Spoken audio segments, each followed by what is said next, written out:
আমি ঈদের আগ থেকে আমি আপনাদেরকে বলে আসতেছি, মানে রোজার সময় আমি আপনাদেরকে বলে আসতেছি যে আমার ফার্মটা সুন্দরভাবে পরিষ্কার করবো এবং ফার্মটা একটু বড় করব আর আমার ফার্মে মুরগিগুলো তুলবো। ঈদ চলে গেছে প্রায় আজ 7 দিন হয়, 7 দিন পরে যায় আর কি আমি একটা ডিসিশনে আসলাম যে না, এখন আমার ফার্মে পর্যাপ্ত পরিমাণ মুরগি তুলতে হবে। তো সেটা চিন্তা ভাবনা করে ফাইনালি কালকে আমার ফার্মে 1000 ফার্মি মুরগি আসতেছে। তো এইটার জন্য আর কি মূলত আমার ফার্মটা সুন্দরভাবে গুছানো হচ্ছে, মানে এক কথা সুন্দরভাবে পরিষ্কার পরিচ্ছন্ন করা হচ্ছে। যেহেতু ফার্মি মুরগির বাচ্চা মানে 0 বাচ্চা আনা হচ্ছে আমার ফার্মে 1000 পিস, সেই ক্ষেত্রে আর কি সুন্দরভাবে পরিষ্কার পরিচ্ছন্নতা অবশ্যই রাখতে হবে। আমি আপনাদেরকে আগে থেকেই বলে আসতেছি যে আমার ফার্মে পর্যাপ্ত পরিমাণ হাঁস মুরগি নাই, এর কারণে আর কি মূলত আমি রেগুলার ভিডিও দিতে পারি না। তো ইনশাল্লাহ কাল থেকে আমার ফার্মে পর্যাপ্ত পরিমাণ হাঁস মুরগি থাকবে, বিশেষ করে ফার্মি মুরগি থাকবে। আমি 1000 ফার্মি মুরগির বাচ্চা কালকে আনবো, আল্লাহ যদি সবকিছু ঠিকঠাক রাখে তাহলে ইনশাল্লাহ কালকে আমার ফার্মে 1000 ফার্মি মুরগির বাচ্চা থাকবে।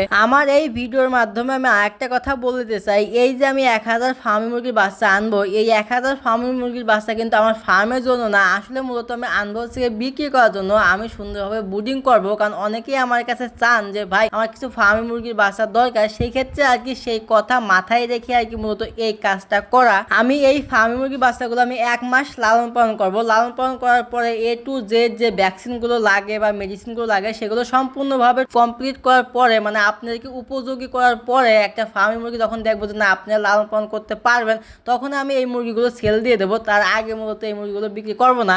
আর যে আমি যে ফার্মি মুরগির বাচ্চাগুলো আনবো এগুলো মূলত আমি কিনে আনতেছি, কারণ আপনারা জানেন যে আমার কাছে পর্যাপ্ত পরিমাণ ডিম নাই। তো ডিম না থাকার কারণে আর কি মূলত আমি নিজে ইনকিউবেটর থেকে বাচ্চা তুলতে পারি না। তো ইনশাল্লাহ আমি যে এখন 1000 ফার্মি মুরগির বাচ্চাগুলো আনবো, এখান থেকে আমি প্রায় 150 থেকে 200 মুরগি রেখে দেবো আমার নিজ ফার্মের জন্য। আমি নিজে ওখান থেকে প্যারেন্টস করবো, প্যারেন্টস থেকে মূলত আমি ডিম উৎপাদন করবো এবং ডিম থেকে আমি বাচ্চা উৎপাদন করবো ইনশাল্লাহ। আর যেহেতু আমি এখন ফার্মিং সম্বন্ধে হাঁস মুরগি সম্বন্ধে কম বেশি ভালোই জানি, সেই ক্ষেত্রে আমার মনে হয় যে এখন আমি যদি নিজেই বাচ্চা উৎপাদন করতে পারি তাহলে ইনশাল্লাহ ওখানে আমার লস যাবে না এবং আমি ওখান থেকে ভালো একটা বাচ্চা উৎপাদন করতে পারবো। কারণ যেহেতু আমি এখন এই সেক্টরে আসি বা এই সেক্টর সম্বন্ধে আমার ভালো একটা ধারণা আছে, তো সেক্ষেত্রে আর কি আমি আজকের ভিডিওর মাধ্যমে আমি এটাই আপনাদেরকে বলার চেষ্টা করেছি যে ইনশাল্লাহ কাল থেকে আমার ফার্মে ফার্মি মুরগি থাকবে এবং ফার্মি মুরগির সকল আপডেট সম্বন্ধে আপনাদেরকে ধারণা দেওয়ার চেষ্টা করবো এবং 0 বাচ্চা থেকে কিভাবে ব্রিডিং করতে হয় বা কি কি মেডিসিন দিতে হয় ইন টোটাল সবকিছু আমি আপনাদেরকে মাধ্যমে কালকের ভিডিওর মাধ্যমে আমি টোটালি সবকিছু বলে দেবো। তো আজকের ভিডিওটা আর বেশি বড় করতে চাচ্ছি না, এখানে শেষ করব।